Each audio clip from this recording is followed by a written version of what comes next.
All right, we're back on the overdose. We're back. Hey, back. Our guest is waiting on the line. Before I bring him on to the show, I think Andrea's got a nice little introduction for him. Tonight, our guest, I mean, Jesus. A 3-second pause is a good way to fucking to address someone. I don't think that was 3 seconds. Go ahead. Tonight, our guest is Brian Ward. He's the creator and president of Dark Histroy Con, an annual event that showcases the darker side of history, including gangsters, spree killers, women's suffrage, and other bits of history not mentioned in conventional history books. This year's convention will be the second annual and is taking place in Champaign, Illinois, September 19th and 20th. Welcome, Brian Ward. Hello. Brian, you're on the show. Brian. Hi, guys. Thanks for having me. Hi. Hey, man. Thanks for being on. So I was telling people before that we talked for a little while last night, and within about 15 minutes, you were telling me about Albert Fish. Is that his name? Yeah. Shoving cotton balls soaked with rubbing alcohol up his ass and lighting him on fire. That's correct. I figured we could start there. Fair enough. Yeah, I think That's like Fish was probably one of the most. Well, he was both. He was sadist and a masochist, and yeah, I mean, among the many things that he enjoyed inflicting pain on others and himself, he had children that he would actually have them paddle him with a paddle full of nails. Jesus Christ! Yeah, because I always knew him as one of the creepiest of all time. He was the guy that would. I don't know how many times did he do it. Was it just once that he wrote a letter to one of his victims' parents or something and described in detail the murder and cooking her and eating her and all kinds of stuff? Exactly. But so you're saying he inflicted all kinds of stuff like that on himself too, huh? Yes, exactly. I can't recall how many children he had, but I mean, he brought up his own children to my knowledge, he didn't really do much to them. He instead had them inflict the pain upon him when he couldn't do it himself. And sexy.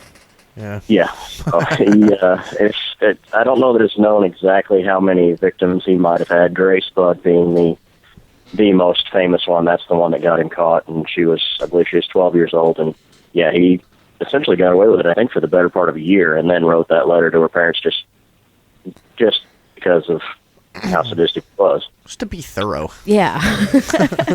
Yeah, so many serial killers are so lazy, you know. Now, was it also Albert Fish that while they were doing psychological examinations, I'm pretty sure it was him, they actually found never before documented sexual fetishes too? He invented so many things that nobody had ever heard of before. Am I confusing him with someone else? That's him. Okay, good. Yeah, no, that's him, and I can't say that I've recently read up on him to say what all those were, but yeah, the guy was, I don't know, beyond creative, I guess you could say, as far as what got his rocks off. I wouldn't think of. I'm sure of that. When was this, too? He was in 1915 or something? Yeah, I believe it was. I know it was pre-Depression. I call it turn of the century. It was in the first 20 years of the 1900s, and he was out in New York. That's when you could really get away with some stuff. Oh yeah, for sure. You read about a guy like H.H. Holmes, because everybody's read that book, Devil in the White City. So it was just amazing what you could get away with back then. You just get somebody to rent a room, and then you just take a life insurance policy out on them, and then just throw them in a dungeon and kill them, and collect a bunch of money. He did that fucking 15, 20 times or something before anyone started to look at him and go, hey, there's something strange about this guy, and the whole families that disappear around him and all this stuff. But that was back when there must have been thousands of serial killers that just went completely undetected. We only find out about the ones they actually caught up with. But imagine how easy it was to get away with stuff back then. Do you think there was a ton of people that they'll never find out about? Oh, I have little doubt. I mean, you have to think back. I mean, our era now of all the mass media and how readily available news is and how quickly it hits the news wires. I mean, back then you still had telegram in use. You just had newspapers. Yeah, these guys could do their thing and be gone. I mean, actually with Holmes, out of the castle. He was gone and over in Philadelphia before they even really thought, hey, maybe something's not right. Yeah, well, and he had kidnapped a couple of kids or something, and eventually they caught up with him, but I think he had already killed the kids. But talk about a guy that just, it was like, just what happened to him, you know? Did you? That's the one thing I don't remember about that book. Did they go into explaining how he came to be such an incredible monster? No, not in that one. The Devil in the White City, it's a fantastic book. Eric Larson is the author. I love how he has the two sides. He talks about the creation of the World's Fair and the guys that got that going in Chicago. Yeah, it's a weird it's a weird pace to that book that works really well for some reason. It is good. It's fantastic. Larson has another book called In the Garden of the Beast about the Nazi rise to power. I love the way he writes, but I got off track and I forgot the original question. I'm sorry about. We were talking about how did do you know anything about how he came to be so fucked up? H.H. Holmes, like how did he get to be so crazy? I honestly don't. I have a couple other books, and everyone that I can remember reading, they just kind of start with his crimes, and that's what I've always it's like he started it. Not much has been delved into his childhood. I don't. But then he just he owned like entire city blocks and stuff. He just started taking shit over, just killing people and taking all their money. It was just incredible. Yeah, like capitalist. That's just capitalism. Yeah, manifest destiny. Yeah. This is mine. The murder castle there in Chicago. It got started. It was just a small corner drugstore, basically. Exactly. And he found it, and the proprietor was an elderly male and his wife, and he convinced her to sign it over to him, and they met their end, and then he bought up a whole city block and made the murder castle based around that drugstore. Yeah, and they tore that whole thing down, I think, after it was discovered, that there was like what do you have, like a chamber that filled with sulfuric acid or something, and he had all kinds of shit going on in everything. there. Yeah. Jealous. He had ports indoors where so he can inject gas. He had trap doors. He had just all kinds of trinkets to drop bodies down into the basement and just seal people off and gas them in their rooms even. God, that is the worst way to die. Gas chamber. Imagine. We've talked about on the show before, we decided that the worst torture device ever was that big copper bowl or that brass bowl that they used. Where the hell was that? Ancient Greece or something? Remember we talked about that? And they would put people in like a giant metallic bowl and just light a giant fire underneath it. And they would just roast inside of it. And it had holes in the nose, so it would have like smoke, coming out of its nose, and everybody would crowd around and cheer. Yeah. Nice species we are. Yeah. Anything enclosed and dying of heat or gas has got to be the worst. Yeah. I can't say that I knew about that one, but I think I might have one better. And I don't recall exactly which part of the world this one came from, but they used to, in a cast iron pot, they would enclose 2 or 3 rats. They would turn it upside down on the person that they had staked out, and then they would light a fire on top of that, so the rats, to escape the heat, would eat their way through you as you were alive. Yes, I remember that. We did a torture device list, Andrea. Yeah, you remember I do remember that. Yeah, and it was like a giant box they would put over you, and they would just eat through your stomach to get away. Oh, right. Boy. Yeah, that's nice. What is your area of expertise? Is it mostly American crime and stuff, or do you do everything? No, I'd say pretty much American. The other things fascinate me. There's just, in our relatively short history, a couple hundred years here in America, we've had way more than our fair share of these type of instances. So I would say probably American crime, but the Nazi war atrocities, those. Yeah. If I read, I would like to read more on that as well. So, do you think there's something unique about American society or culture that makes us more violent and produces more of these kind of sick criminals, or do you think that we've just done a better job at keeping track of it, or what do you think is going on there? I think we've done a better job of publicizing and keeping track of being into the serial killers. There's some far worse guys around the world than we've had here.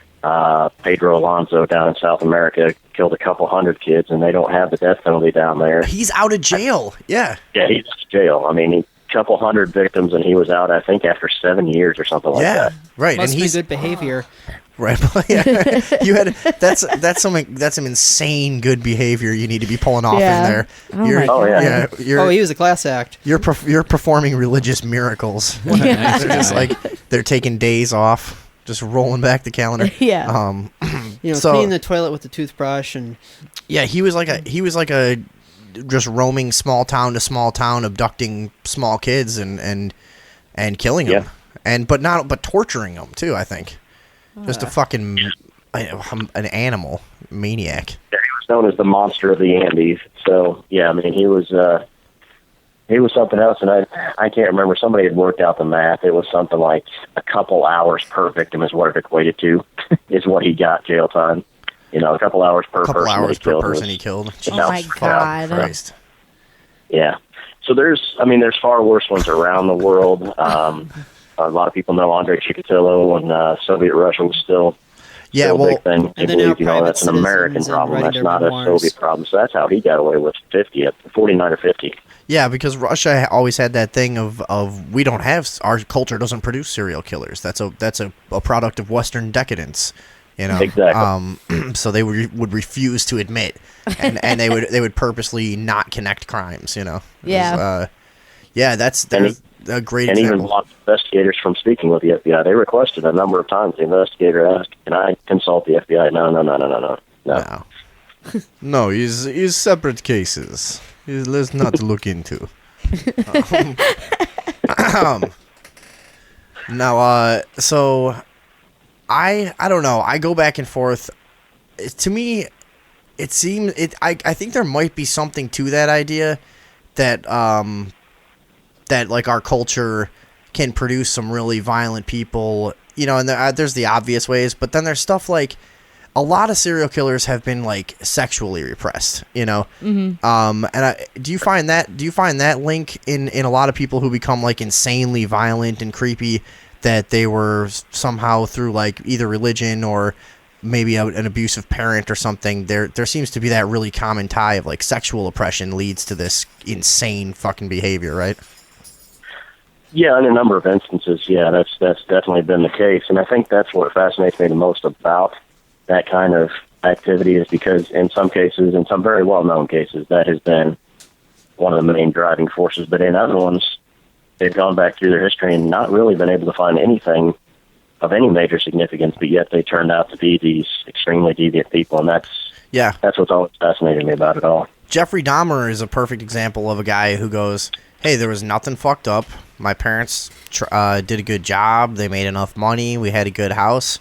I just started raping and killing, you know? Just what... He was one of those guys with just no explanation, right? Well, yeah, I mean, Jeff's the biggest thing that he had was his parents had a rather acrimonious divorce. They did verbally fight. There was no physical. They would yell at each other. Dad ended up staying at one end of the house, Mom at the other.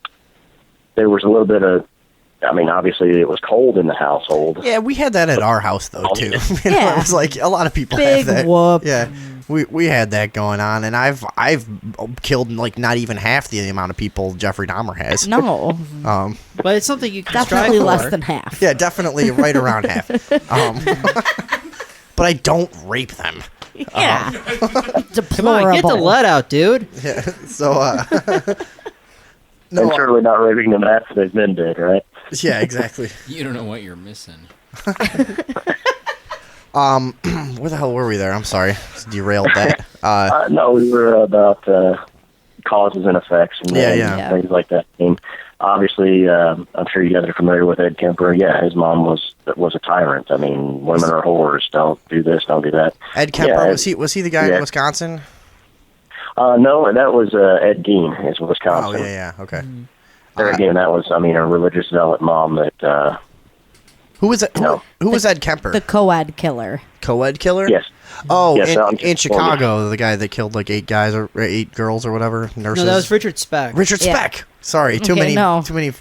California in the early 70s. California, early 70s. Ed Kemper. Yes, Kemper. What do you do?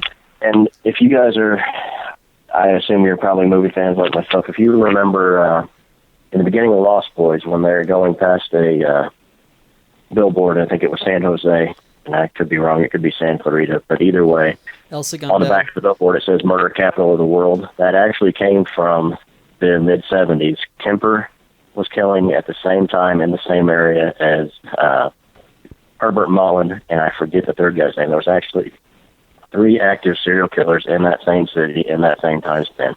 Wow.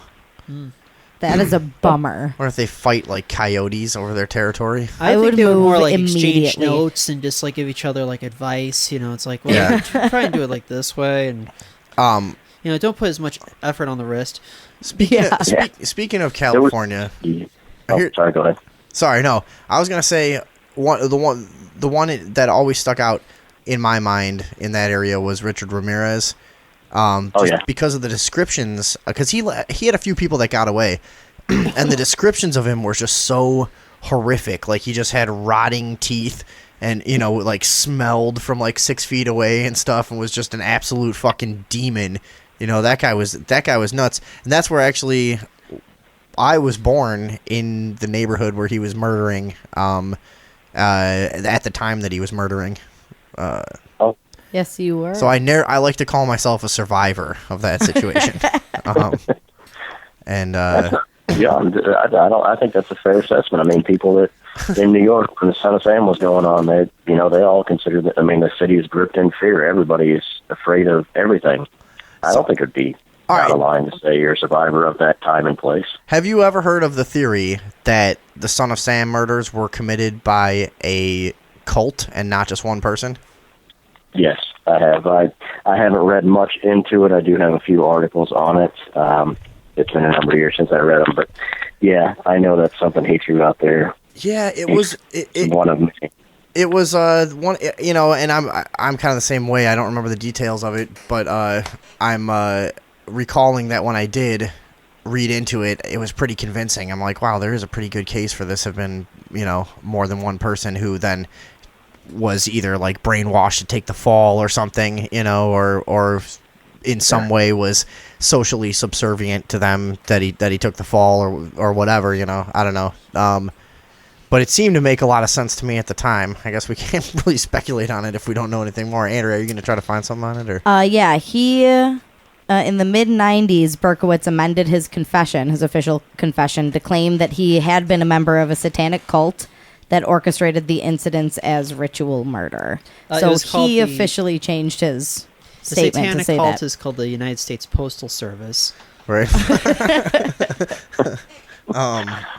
I have to say, hearing that from you, and that my only question with that is, and again, you guys can tell me if you agree or disagree, the idea of saying that it was a satanic ritual, I don't know what kind of ritual you would have when you walk up to the outside of a car and shoot somebody through the windows. That doesn't seem extremely ritualistic to me. That's a really good point. And also, Satanists would all say across the board they don't do human sacrifice, and that's kind of just like a pop culture thing. That's like, if you're going to talk about a cult that actually kills, it's not going to be like mainstream Church of Satan people, Right. I wouldn't think. But It's more of a sex cult, the Church of Satan. is it? It seems like it. I didn't even know. It's kind of more hedonistic, I guess, right? I don't know. What I saw, it seemed like it was like just a group of people wanting to be promiscuous. Okay. Sorry, I'm being quiet. Yeah, you got to speak up a little bit there, Deebs. Satan sex cults. So talk about what is something that most people have a mainstream education on, like, either a serial killer or a crime or an event, or what's something that you know of that most people don't know the real story on?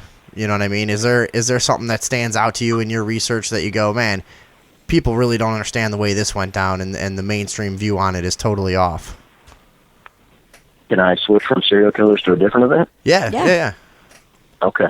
I would say that most of, just falling into the dark history and the things that go along with it, an event that was gigantic and probably not the most understood was actually Columbine, in my opinion. Dude, yeah, let's do that. Because I've looked into that quite a bit, and I think there was a lot more to the story too. I don't know if we're gonna go down the same road, but where are you going with it?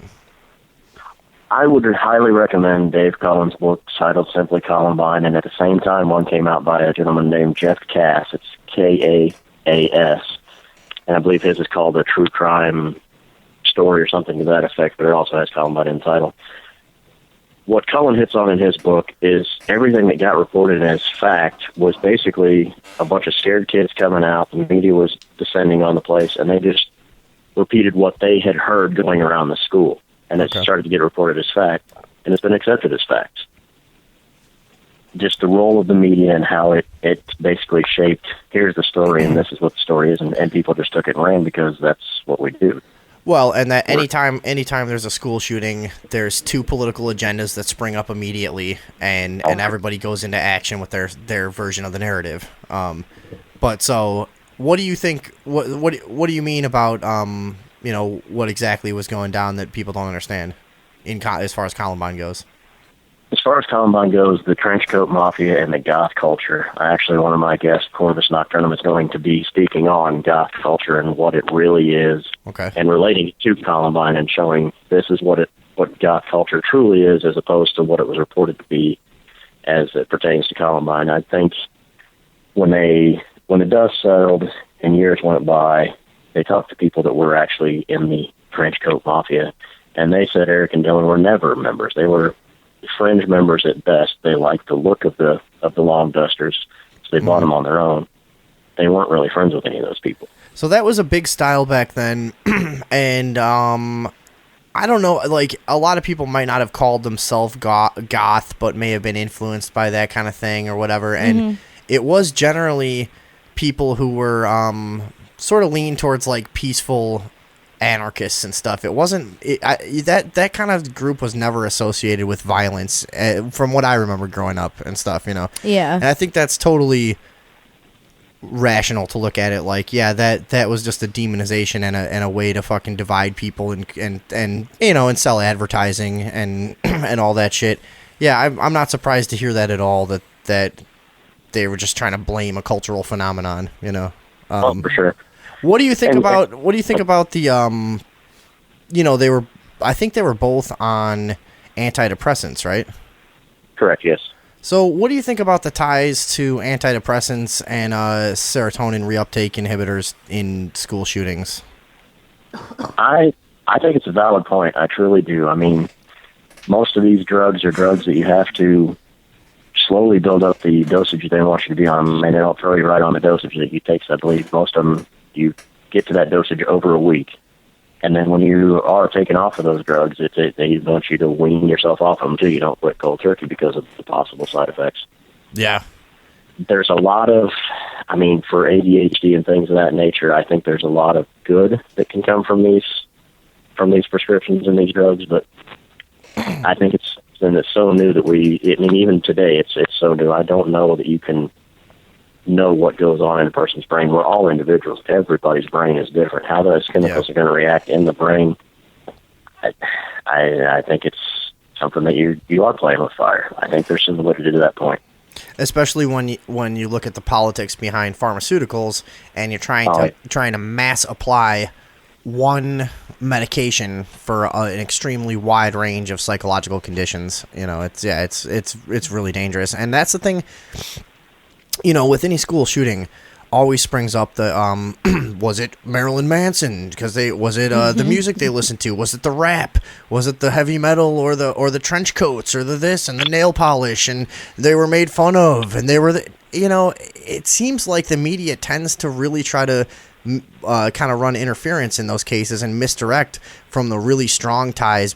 Yeah, that are like things like the antidepressants and different focus drugs and stuff that seem to be really persistent in these cases, or they'll try to make it do we need more gun restriction, and that'll be the big argument. But it's like they never really go for the psychological issue. Like, what are the common threads psychologically in these people, which has got to frustrate anybody that looks into it. It's frustrating me, that's for fucking sure.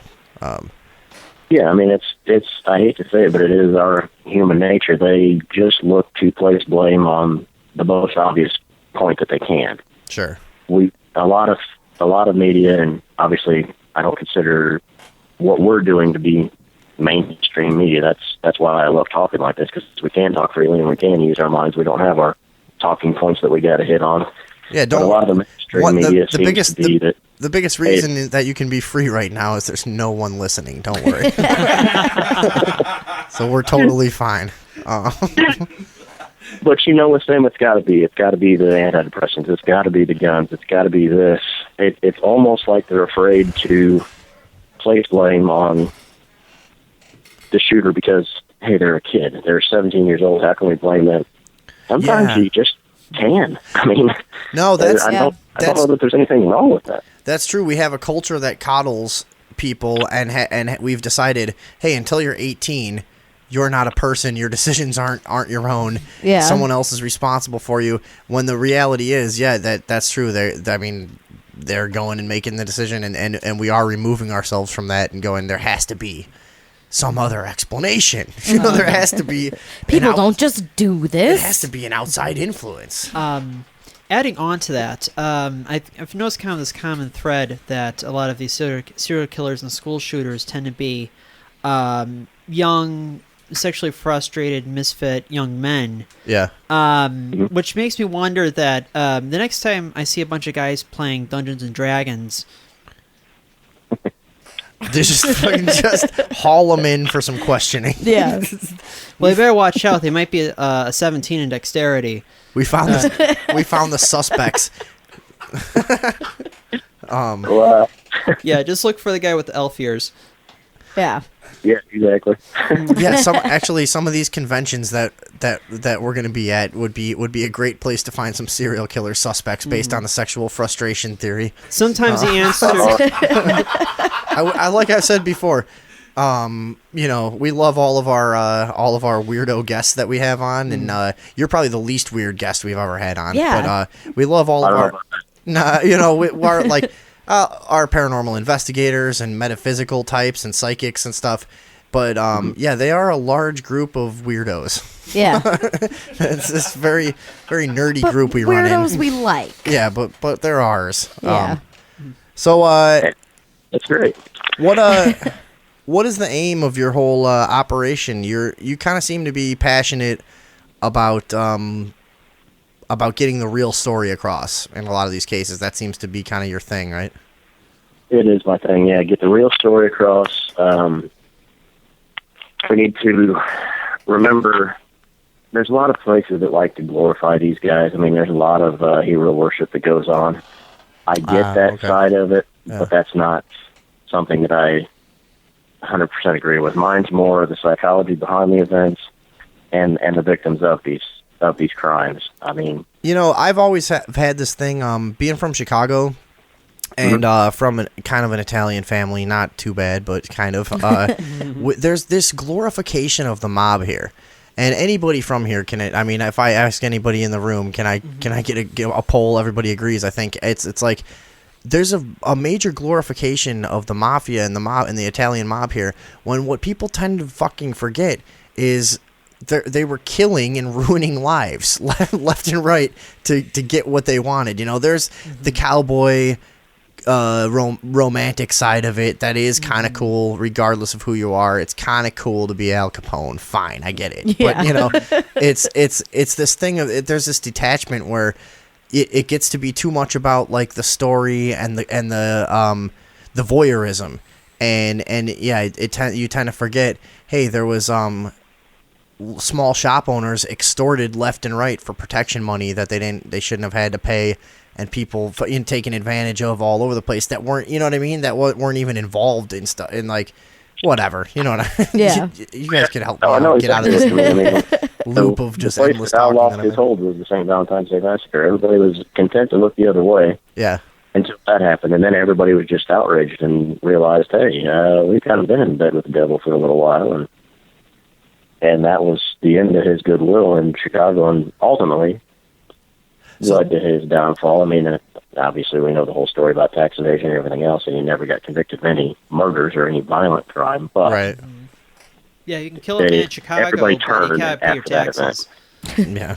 And according to according to every single person in Chicago, Al Capone used to throw bodies in their backyard. Yeah. Like there's just everyone has their Al Everywhere. Capone connection. Just like, Yeah. well, We you heard know, he needed fertilizer. yeah, my grandpa used to know him, and he used to come into here, and oh yeah, they used to take bodies and dump them in that lake, and that's fucking just people just really fetishize the whole mob thing. Mm-hmm. So getting back, I was gonna ask you, is there a reason that you developed that kind of passion for these topics? Was there something like that an event that really got you into this, where it kind of brought it home, where you're like, wow, I want to make sure people understand this kind of crime and that it's real? As much as I'd like to say yes, I have to say that I just don't know. I was going for a big moment. High reach on these things, and I've always been psychologically minded, so that's always been the hook for me. Is how can somebody like Jeffrey Dahmer? I mean, how many kids come from a divorced household, don't do what he did, but get to that point themselves, or things of that nature. I think if I had to say one case close to home, there was a murder in Urbana of a young lady, Michelle Davis, at a hotel, and my connection started with that is I remember seeing the ad in the paper for the job position being open, and I remember going to apply for that job. I obviously didn't get it, and within, I think, 2 or 3 months of that job posting, she was murdered in the hotel. Really? Whoa. That was a weird parallel that, hey, I applied for that job that obviously she ultimately got. Jesus and then Christ. She was killed there. She was raped and murdered. I mean, shotgun to the back of the head. And, Okay. That could have been you. So, yeah, I mean, probably not. It's because I'm not nearly as attractive as she was, and I would, maybe robbed and maybe I would- murdered. but but, so something like that could really bring it home for you, though, where it's like a lot of times stuff like this, it seems like just a thing you see in movies or a thing you hear about, and then that one little connection, like for me, I've had some like second or third hand connections to some horrific stuff that make you go, holy fuck, this is real. Yeah. Oh my God. This is just a different thing. I had a friend who was murdered in New Orleans. Not a friend. I actually didn't like her. But You knew somebody to personally. be fair, it was a famous thing. You probably heard of it, actually. Her name was Addie, and she was murdered and chopped up and boiled, and her boyfriend ate her and everything, and then jumped off the roof of the Hotel Monteleone. And she had dated a good friend of mine right before that, so we knew everybody. I knew both of them, the murderer and the murderee, and it really was the first time in my life where I just went, "Wow, this isn't fun," Yeah. because I knew that person. We smoked cigarettes on a balcony together. It was Yeah. like then she got chopped up and cooked. It just really just. It's like that morbid kind of like fun mystical thing about it was like all removed. Like that was an actual living, breathing person that I've talked to. That's And don't now forget, that's now one of these stories somebody will talk about on a podcast in 20 years. So it's just fucking weird. To say the least, And I like with- Stacy Peterson too, because she's from Downers. Oh right, I knew Stacy Peterson as well. She dated a really good friend of mine when we were like 13. She was about 13, and my friend's older brother was 16, and they dated for a couple of years. He ended up being in the search parties that went out and looked for her. So there you go. I've known 2 famous murder victims. Yeah. Ah. So and hey, it's, and you know it's what? stuff like that. There's always some kind of connection. It went a little bit farther than that. The girl I was dating at the time went to school with it wound up being the murderer. She didn't know him directly. Oh wow. But one of her friends lent him a ski mask that he used to stick up the pizza guys with, and he had borrowed on a number of those excursions. And then this friend called her up crying, saying, "Hey, cops want my ski mask, and they want me to talk about this." And I let Eric borrow it, and blah blah blah. And I was like, that's just another. Why would layer you of borrow protection. a ski mask for your crimes? That's just the worst idea for a criminal. It's like you can't borrow your disguise. That's no good. Hey, we've got our friend Alan hanging out in studio. He wants to ask you a question. We might go in a different direction here, but what is it, Alan? Actually, it's semi on point. Get right on the mic there. And then sort of circles back to what we were first talking about with like serial killers in the early 1900s, which is like, you know, in that era where you know, Prohibition eventually starts and everything, is where the mob first really takes rise and everything. Do you think that maybe that's why we see such a correlation between serial killers at that time, because the mob was just killing so many people could just get away with doing it because there were just so many dead bodies washing up all the time? Wait a second. Yeah, I think that's definitely a valid point. Okay. I mean, if you don't know who to tie a victim to, how are you gonna link it to one particular person that could be a serial killer? Yeah, I mean, if you got the mafia dumping bodies everywhere, you got some of these obviously serial killers in that area dumping bodies everywhere. Well, there's some alarming figures. Like, we're talking about how many people could have gotten away with serial killing. All right, good try, Ellen. We're talking about how many people could get away with serial killing back before, you know, real investigation techniques and all this and that. But like, you know, think about what the fuck? Where was I going with this? God damn it! I had a whole point with that, and then Getting away with serial killing? yeah. Oh yeah. There's some. I was gonna say there's some alarming numbers now. Whereas, like the what did we find out, Andrea? We did a break on this one time where it's like the FBI estimates there's something like 20, 30 active serial killers at one time, or something. Maybe it was more than that. It was more than that. But they catch, you know, like 1 in 10 or something. It's like most serial killers now go on either undetected or don't get caught. How do they know that? It's a statistics thing. I was thinking maybe it's more like a social media thing. It's like, you know, just like all these serial killers are just exchanging crib notes, you know, lift you with your knees and so forth. Yeah, just they're going on forums. Yeah. And making tally marks. But, you know, I mean, it's just... Like, check this out. It really is. We haven't even... for as sophisticated as our techniques are now for finding people like this, it's really still pretty easy to get away with for the most part. That's the thing about a murder. If you don't have a motive, it's pretty fucking hard to figure out who did it. You know, if they're good at not leaving behind some physical evidence, you know, and you're not connected to the victim, shit, it's not that hard. I don't think. No, no, it's not. And I have said that for a long time, and I get a lot of people that know my hobby and my interest and hear me talk like that kind of worry and wonder, but if they have no reason to look at you, if you have no connection, what they used to, before they came up with the term serial murder, and I mean, they went with lust killer for a while like that, but before they came up with serial killer, they used to call them stranger murderers. I mean, you murder a stranger, you have no connection, even with today's technology, DNA and all that good stuff, even if I was to leave behind the hair, if I had no reason to be in the DNA database, there's nothing to compare it against. Yeah. So, yeah, I mean, that's a good point, yeah. Unfortunately, with my job, I know I at least have fingerprints, but if you've never been fingerprinted for anything, if you've never been entered into a DNA database for anything... Well, that excludes most people in this room, but except for Stuart, probably. Stuart, you've never been arrested, right? No. All right, we got one. Stuart, you could go on a killing spree right now and probably get away with it unless you did something completely stupid. Stuart's our killer. There you go. Stuart's our man. Stuart. Well, we've never met, so there's for all we know, maybe I'm already doing that. So yeah, if we need something done, right, you're our guy. We'll talk about rates after the show. Yeah, but it is. I mean, it is crazy how much if you get into it, because I've probably watched every serial killer documentary ever, you know, and it's like the common thing I find is like what trips up the investigators every time is they follow sort of a dogmatic process that comes from some old techniques of FBI profiling.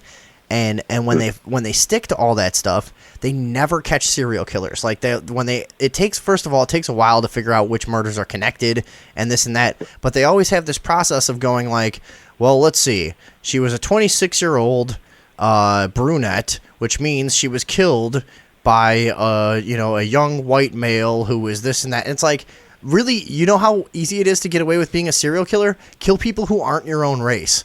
Yeah. And you'll get up to 75 before anyone even knows what's going on. It's like, that's the biggest thing that so many people have gotten away with because, well, the profilers couldn't imagine that somebody would step outside of their, you know, What do you think about that in the process of investigating this stuff? How frustrating it is in how many cases they'll question the guy and let him go.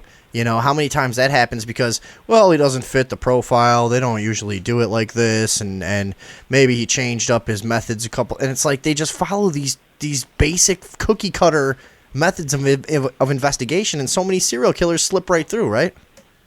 Oh yeah, I mean I have nothing but the utmost respect for the original behavioral sciences guys. I've got all their books. I've actually been in touch with John Douglas a couple times last year. He sent me an autograph Cool. picture, things of that nature, some books to raffle off. So I have nothing but respect for those guys. But as he has always said, that is simply a tool to add to their tool belt. There you go. Unfortunately, a lot of investigating officers have latched onto that idea as, hey, these task force have caught so-and-so and so-and-so and so-and-so, so that it must work, and yeah, they get to lean too heavily on it. It's just one tool. Yeah. You got to still go with gut instinct. You got to still go with what got you there. I mean, I probably shouldn't badmouth a former employer here, but the small-town police department that I used to work for, the guy that was the lieutenant over that investigations, was so closed-minded that it's not a wonder that we have open cases here in town. And he thought I was weird. He thought I'm trying to understand the psychology behind these events was just something not quite right about me. And I'm like, you're supposed to be an investigator and you got this closed mind about this stuff? No wonder you're not catching anybody. That's what it always seems like to me in every one of these documentaries I watch. You're just screaming at the cops like, come on, you you got them. Like, what the fuck are you doing? Yeah, like and you know, that is a thing where it's like, at any job, it tends to be this thing of guys just punching in and punching out and kind of and doing the least they need to do to get by, and then when that happens with like murder investigations, it's so fucking frustrating. And oftentimes the victims' families are the ones who end up pursuing the case and getting some action on it. You know, it's like our structure is more geared towards just locking up like drug addicts and these petty criminals all the time, and it's like these really horrible criminals who are a little bit more intelligent and have a little bit harder to identify motives are just completely slipping through our entire system. You know, we still are just not very good at it. No, and I mean there's even a term, I can't remember which one of those guys' books it was in, if it was Ressler or Hazelwood or who it was, but he threw out the term of linkage blindness. They just are blind to the links between some of these crimes. They just choose not to see them and not to go down those avenues for some reason or another. And yeah, it just allows somebody to continue to do what they're doing unabated. Yeah, because it's easier. Yeah, exactly. And it's less scary, probably. You know, the good old thing when a female ends up dead, oh, the husband did it. And then you just run with that theory. You don't even open your mind up to any other possibilities. Right. Yeah, because that's just what it usually is. Right. I mean, I'm reading a book on BTK right now, and they were convinced that Vicky Wagley's husband killed her for 20 or 30 years. They're convinced right up to the time that they caught Dennis Rager. We just haven't been able to find how he did it, and we haven't been able to find enough to say that he did it. He was saying for 20 years, I didn't do it. He even hired a private investigator to say, find that he didn't do it, but they were. Yeah, and that case has never been officially solved, right? I think he did. I think Rader did tie in Wegerly with himself because. Oh, really? Okay. When he copped a plea and he confessed to everything in court. Oh, that's right. You know what? I was mixing that up. Green River Killer, I think, is what I was thinking of. Yeah, originally, yeah. And that never got solved, right? The crimes. He's confessed to 49. I think he's added a number or two now, but he can't even remember their names. They're showing him pictures, and he can't say for sure because. Dude, there's too many serial killers. Yeah. Yeah. How do you remember 49 prostitute victims when they really were nothing to you? I mean, that's another thing that's interesting about their psychology. When they ask him why he did it, he said, I thought I was helping you guys out. I'm taking out the trash. How is that not helping society? You know? Yeah, I think a lot of these guys don't understand that what they're doing is wrong. I think a lot of them have that thing of like, I'm righteous in this way or another, and I'm cleansing this plane from this vermin, from existing.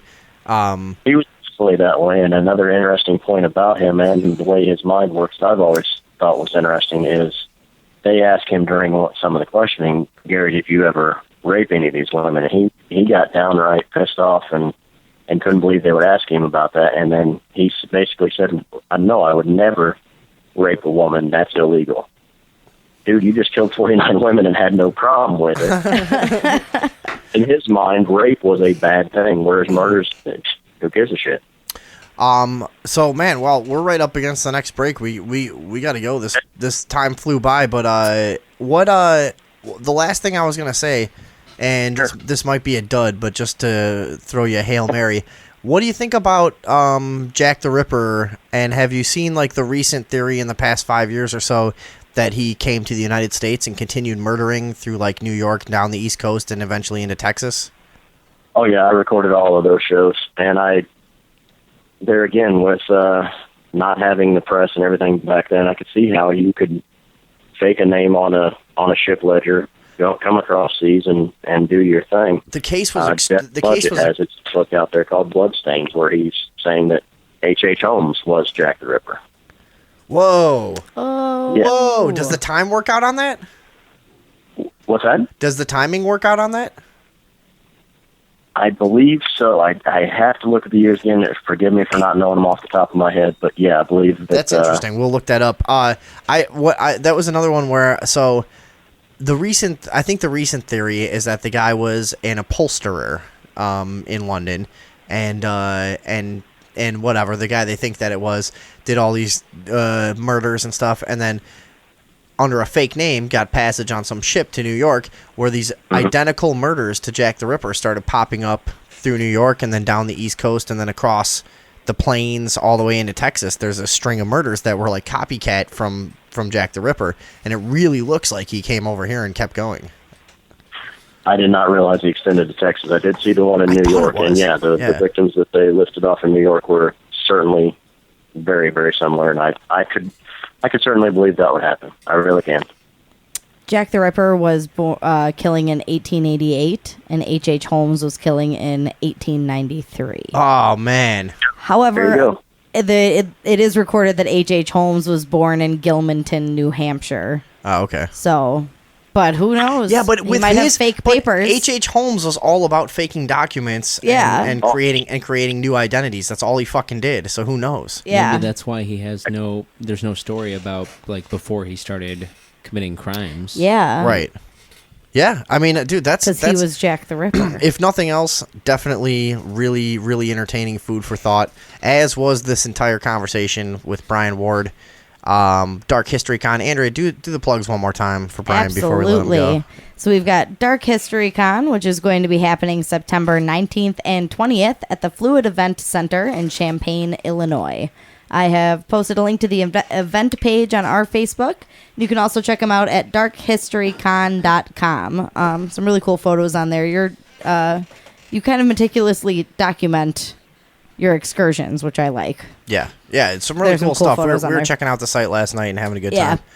time. Yeah, so everybody, let's give him the old Sunday evening overdose bump. Oh, and we will also see you at SilCon Oh, yeah, we're doing that too. Mattoon in August. Yeah. That is correct. Yep, And- I will be there. We'll see a bunch of. We're trying to. We're working our way to getting a free booth by promoting the fest enough. Yeah.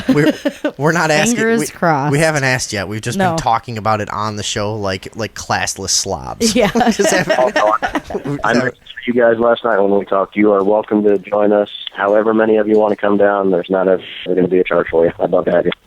Oh, cool, Oh, man! wonderful. That would be awesome. Yeah. At the Dark Histroy Con. Yeah, that would be cool. We'll do that. We're in. Yeah, we're in. I'll keep in touch with you. I'd like to talk again as these topics come up, That'd be great. if you don't mind. Yeah, cool. All right. Well, there's Brian Ward, and we're gonna go out to a break. Thanks for talking to us, Brian, and we'll see you soon. Thanks for having me, guys. All right, man. Take it easy. You do the same. Goodbye. Goodbye. And there he goes. Into the dark. Into the abyss. Yes. of a history which becomes darker and darker each hour that passes. And this next generation is going to get more and more creative with the